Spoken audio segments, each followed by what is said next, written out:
এখন রেলি যেটা করলাই এটা ভাইলা এখানে সাহাবি হকলে কষলা নিজেও করছো সাহাবি হকলে রেলি কষলা নিজেও করছেন কোন সময় করছেন বলে আমরা রাসূলুল্লাহর জন্মদিন গিয়া রেলি করি কোন দিন রবিউল আউয়াল রাসূলুল্লাহ সাল্লাল্লাহু আলাইহি ওয়াসাল্লাম আর আশিক উম্মত হল রাসূলুল্লাহ যে সময় মদিনাতুল মুনাওয়ারার মধ্যে ইয়া আমায় আল্লাহর হাবিব সাল্লাল্লাহু আলাইহি ওয়াসাল্লাম আর সাহাবী হলে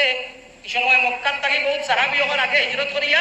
মদিনা সাহাবী হলে বনু নজ্জারের মানুষ হল লগে লইয়া আল্লাহর হাবিব সাল্লাল্লাহু আলাইহি ওয়াসাল্লাম রে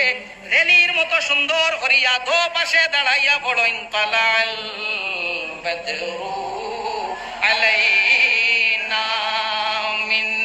সানিয়াতিল বিদাই ওয়াজাবা শুকরু আলাইনা মাদা লিল্লাহি দাই আল্লাহর হাবিব সাল্লাল্লাহু আলাইহি ওয়াসাল্লাম মদিনা শরীফ গিয়া আমাইতে সময় সাহাবায়ে কেরাম হলে রেলির মতো লম্বা করিয়া লাইন বান্ধিয়া বনু নজ্জার হলের মানুষ হলে লাইন বান্ধিয়া আল্লাহর হাবিব রে রেলি দিয়া নিয়া মদিনা তাহারা